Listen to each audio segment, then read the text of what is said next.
बढ़िया। देखते हैं क्लास 7 का मैथ, ठीक है, चैप्टर नंबर 1.1।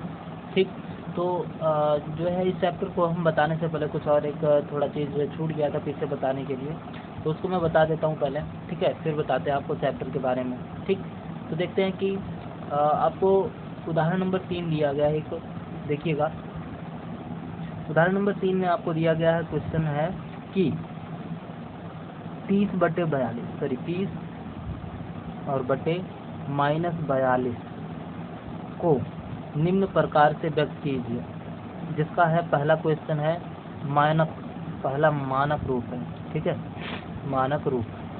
ठीक, और दूसरा आपका है अंश 5 हो, अंश 5 हो।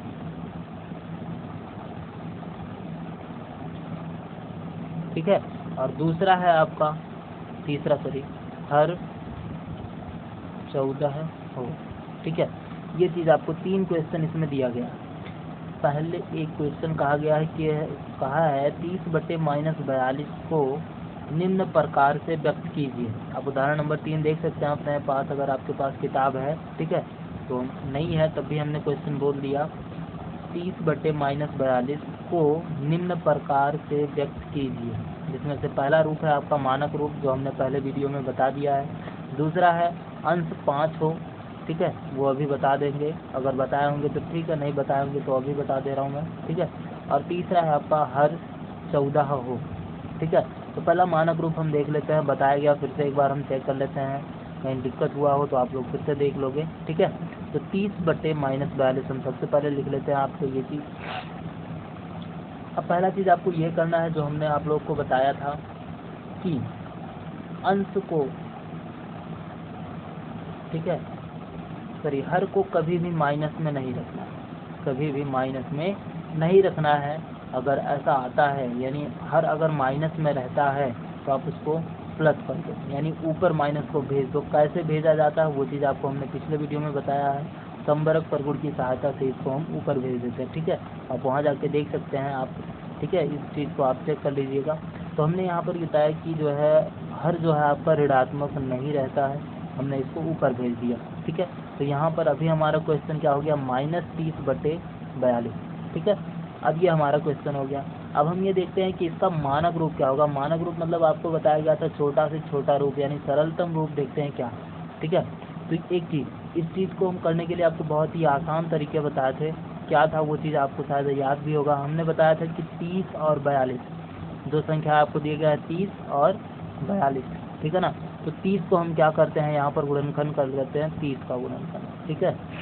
30 का गुणनखंड जब हम करते हैं तो यहाँ पर क्या होता है, 2 से हम देखते हैं यहाँ पर कितना बचा है अभी, 15, ठीक है ना। फिर 3 से 5, फिर 5 से 1, कट गया आपका सारा, ठीक है ना। अब ये देखते हैं 42 का क्या होता है। 42 का 2 से हमने किया तो यहाँ पर हो गया 21, फिर 3 से किया हमने तो यहाँ पर हो गया 7, फिर यहाँ पर 7 से हमने किया तो यहाँ पर हो गया 1, ठीक है ना।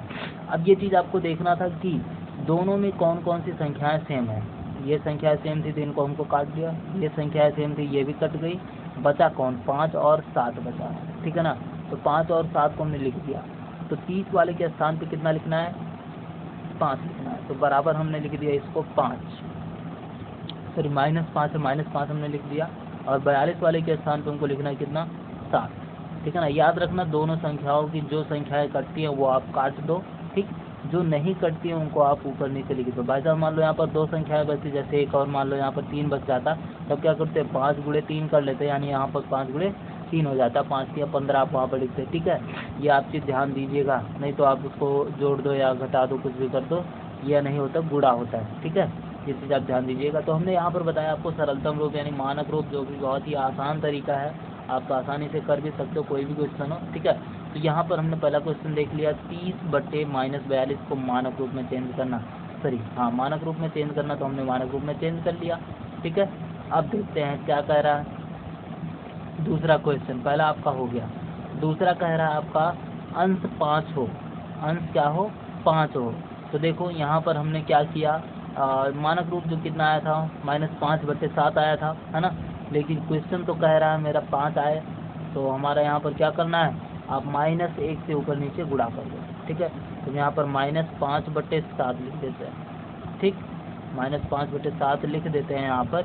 और क्या करते हैं, इसमें हम गुणे कर देते हैं -1 से और भाग दे देते हैं -1 से, ठीक है। हम ये कर लेते हैं और जैसे ही ये करेंगे तो ये क्या हो जाएगा, माइनस गुणे माइनस प्लस हो जाएगा। और यहाँ पर 5 और बटे 7 एकम 7 और ये हो गया -7, ठीक है ना। ये हो गया आपका दूसरा आंसर, ठीक। ध्यान दीजिएगा, क्वेश्चन को ध्यान से समझिएगा भाई। तीसरा क्वेश्चन क्या कह रहा है, तीसरा कह रहा है हर कितना हो, 14 हो, ठीक है। हर 14 होना चाहिए आपको। तो पहला क्वेश्चन जो मेरा था कितना आया था मानक रूप में, -5/7, ठीक है, यही आया था मेरा, ठीक है। तो -5/7 जो आया था आपका, ठीक, तो उसको हम देखते हैं क्या करना था। हर में हमको कितना लाना था, 14, ठीक है। तो हम यहाँ पर आपको क्या करते हैं, एक छोटा सा चीज़ आपको बता देते हैं। यहाँ पर गुणे का निशान लगा देते हैं और यहाँ पर जो है ये से हमको क्या पता है, हर पता है। हर कितना पता है, 14 पता है, ठीक है ना। ये चीज़ आप ध्यान से सोचिए। यहाँ पर हर कितना है, 7, ठीक है। 7 में हम कितने से गुणा करें कि 14 हो जाए आपका आंसर, ठीक है। ये चीज़ आप ध्यान से देखिएगा, क्योंकि इस चीज़ का आपको आंसर में सॉरी क्वेश्चन जो है आपको अगले इसी चैप्टर में मिलने वाले हैं। क्वेश्चन आपको लगाने ही भी पड़ेंगे। तो हमने यहाँ पर देख लिया कि अगर बाई चांस मान लो कह रहा है क्वेश्चन क्या कि 14, हर कितना हो, 14 हो। ऐसे यहाँ पूछ लेगा कि हर कितना हो, 21 हो। तो आप क्या करोगे, वो चीज़ आप यहाँ पर लिख दोगे पहले। तो हमने यहाँ पर देखो लिख दिया, कह दिया, कहा क्वेश्चन कहा था कि हर कितना हो, 14 हो। तो हमने यहाँ पर 14 लिख दिया है। अब आपको ध्यान देना है कि 7 में कितने से गुणा करें 14 हो जाए। तो आप 7 पहाड़ पढ़ोगे तो तुरंत बोलोगे 7 दूनी 14, यानी 2 से अगर हम गुणा करते हैं इसमें 7 में तो कितना हो जाएगा, 14 हो जाएगा, ठीक है ना। बस आपको कुछ नहीं करना, जैसे आप यहाँ पर 2 लिखते हो तो वैसे सेम आप ऊपर भी वही सेम संख्या लिखो, ठीक है ना। क्योंकि आपको एक गुण बताया गया है, किसी भी भिन्न में अंश और हर में जो भी हो समान संख्या से गुणा करने पर उसके मान में कोई परिवर्तन नहीं होता है। ये आपको पहले भी बताया गया है, पिछले वीडियो में हमने बताया है, आप देख सकते हो, ठीक है। तो हमने यहाँ पर देखा 7 गुणे 2 मिला के 14 हुआ था। तो हमने 2 को क्या किया, जैसे नीचे लिखा था वैसे सेम ऊपर भी लिख दिया, ठीक है ना। अब यहाँ पर 5 गुणे 2 मिला के कितना हो जाएगा, 10, है ना। तो 5 दूनी 10, ये हो गया -10, ठीक। आप देखते हैं, चलिए इतना तो शायद आशा करते हैं आपको समझ में आ गया होगा। अगर आ गया होगा तो हम आगे चलते हैं हम चैप्टर पे, ठीक है। देखते हैं क्या होता है आगे है हमारा चैप्टर। जैसे पहला क्वेश्चन था उसमें से कह रहा है कि निम्न में से कौन धनात्मक परमेय संख्या है। धनात्मक परमेय संख्या के बारे में आपको बताया गया था। हमने बताया था आपको कि धनात्मक संख्याएं कैसे आप पहचान करोगे, ठीक है। तो देखते हैं, जैसे मान लो यही एक संख्या हमारे पास है 5/7, ठीक है। अगर 5/7 हमको एक भिन्न दी गई है और हम ये कह रहे हैं कि यह एक परमेय संख्या है, जाहिर सी बात है ये एक परमेय संख्या ही है, ठीक है ना। अब हम कहते हैं ये धनात्मक है कि ऋणात्मक, ये आप हमको चेक करके बताओ, ठीक है ना। धनात्मक है कि ऋणात्मक, ये हमको चेक करके बताओ आप। तो हम क्या करते हैं, इसको चेक करते हैं, ठीक है। तो धनात्मक मतलब होता है प्लस और ऋणात्मक होता है मतलब माइनस, ठीक है ना। धनात्मक प्लस और ऋणात्मक माइनस। तो आपको ये चीज़ ध्यान देना है, अगर संख्या यानी परमेय संख्या धनात्मक होगी तो दोनों के दोनों संख्याएं प्लस में होंगी, यानी प्लस यानी धन में होंगी, ठीक है ना। दोनों की दोनों संख्याएं धन में होंगी, यानी +5 और +7, यानी दोनों के सामने कोई भी चिन्ह नहीं लगा हुआ होगा, ठीक है। अगर प्लस लगा भी है तब भी यह धनात्मक होंगे, ठीक। या फिर दोनों माइनस में हो, जैसे -5 और -7। अगर दोनों की दोनों संख्याएं प्लस हैं तब भी धनात्मक, दोनों की दोनों संख्याएं माइनस में हैं तब भी धनात्मक संख्या कहलाएगी, धनात्मक परमेय संख्या कहलाएगी, ठीक है। आगे चीज़ें समझ में, चलिए ये चीज़ आप ध्यान दीजिएगा कि अगर दोनों संख्याएं प्लस में हैं तो धनात्मक परमेय संख्या, और दोनों संख्याएं अगर माइनस में हैं तब भी धनात्मक परमेय संख्या।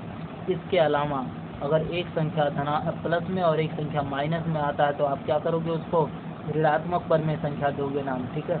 ऋणात्मक परमेय संख्या ऐसी संख्या है जिसकी अंश या हर में से कोई भी एक संख्या प्लस में और दूसरी संख्या माइनस में होगा, ठीक।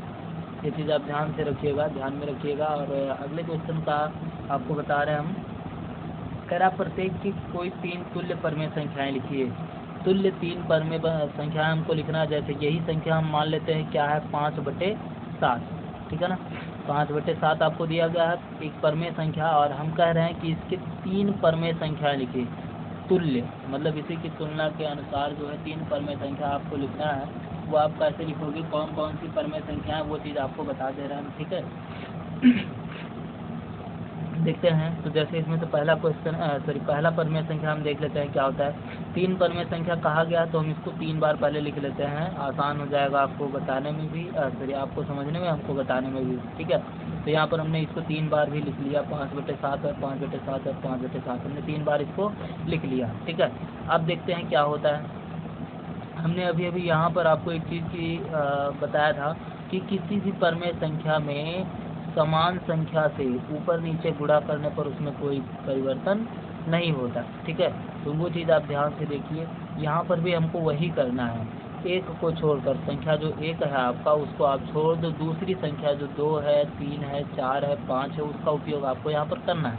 तो हम यहाँ पर लिखें कितना, 5/7। तो हमने यहाँ पर भी लिख दिया 5/7, और गुणे कितना, 2/2 कर दिया, ठीक है ना। इन दैट 2/2 हमने यानी 2 से गुणा अंश में और 2 से गुणा हर में कर दिया। आप देखते हैं आंसर क्या आता है हमारा। तो ये हो गया 5 दूनी 10 और ये हो गया 7 दूनी 14, ठीक है ना। ये हो गया हमारा। अब देखो यहाँ पर क्या होता है, 5/7 जो दिया गया इसका दूसरा तुल्य परमेय संख्या क्या होगा। दूसरा तुल्य परमेय संख्या जो भी है देख लेते हैं हम क्या होता है यहाँ पर। जैसे यहाँ पर 2 और 2 से गुणा किया गया, यहाँ पर 3 और 3 से गुणा कर दो, ठीक है ना। आप चाहे प्लस में गुणा करो या माइनस में करो, आपके ऊपर है वो, ठीक है। अगर आप प्लस से गुणा करते हो तो आपका आंसर प्लस में आएगा, माइनस से गुणा करते हो तो आंसर माइनस में आएगा, जाहिर सी बात है। तो ठीक है, तो 5 गुणे 3 मिलाकर कितना हो गया, 15 हो गया, ठीक है ना। और यहाँ पर 7 गुणे 3 मिलाकर कितना हो गया, 21 हो गया, ठीक। अब देखते हैं क्या होता है। तीसरी परमेय संख्या हम यहाँ पर मान लेते हैं क्या, यहाँ पर 5/7 है और इसका गुणा हमने -4 और -4 से किया, ठीक है। 4 और 4 से नहीं, -4 और -4 से किया, ठीक। अब देखते हैं क्या होता है। 4 पंचे 20, ठीक, और 7 चौके 28, दोनों के आगे माइनस लगा दो, यहाँ पर भी माइनस, यहाँ पर भी माइनस, ठीक। ये हो गया हमारा 3 तुल्य परमेय संख्या। किस संख्या के, 5/7 के 3 तुल्य परमेय संख्या ये लगातार हमारे हो गए, ठीक है। आप चाहो तो इस तरह से, और दूसरा जो भी है माइनस, हमने बताया कि आप किसी भी संख्या के अगर माइनस भी लगा सकते हो तो वो भी उसकी एक तुल्य परमेय संख्या ही होगी, ठीक है। आपके ऊपर निर्भर करता है आप प्लस करते हो या माइनस करते हो, ठीक है। जो भी आप करोगे वो हो जाएगा उसका। तो फिर से एक बार हम तुल्य परमेय संख्या देख लेते हैं। तुल्य परमेय संख्या क्या होता है। तो जैसे हमको 5/7 का तुल्य परमेय संख्या निकालना था, 3 तुल्य परमेय संख्या अगर हमको निकालनी है तो हम उसको 3 बार लिख लेते हैं। जैसे 1, 2 और 3 हमने लिख लिया पहले से। पहले के आगे 2 से गुणा किया गया, 1 से नहीं किया गया, क्योंकि 1 से गुणा करेंगे तो हमारा वही मिलेगा। जैसे 5 गुणे 1 अगर हम करते तो 5 ही मिलेगा, 7 गुणे 1 करते हैं तो 7 ही मिलेगा हमको, ठीक है। किसी भी संख्या में अगर 1 से गुणा करते हैं तो हमको पुनः वही संख्या मिल जाता है। तो 1 से इसीलिए नहीं किया गया, 2 से किया जाएगा, 3 से किया जाएगा, 4 से किया जाएगा। अगर आपको 5 तुल्य परमेय संख्या कहता है तो आप ऐसे और आगे बढ़ा दीजिए, आगे बढ़ाते चले जाइए, आप इसके तुल्य संख्याएं पा जाएंगे, ठीक है। तो आपका ये हो गया, पहला 2 से गुणा, दूसरा 3 से गुणा और तीसरा 4 से गुणा, और तुल्य परमेय संख्या आपको मिल गया, ठीक है। चलिए देखिएगा, आप आगे सवाल लगाइए, और नहीं आता तो हमसे ये कॉमेंट कर लीजिए, नहीं व्हाट्सएप पे फ़ोटो खींच कर आप जो है भेज दीजिएगा, हम आपको सवाल बता देंगे, ठीक है। चलिए आगे देखते हैं।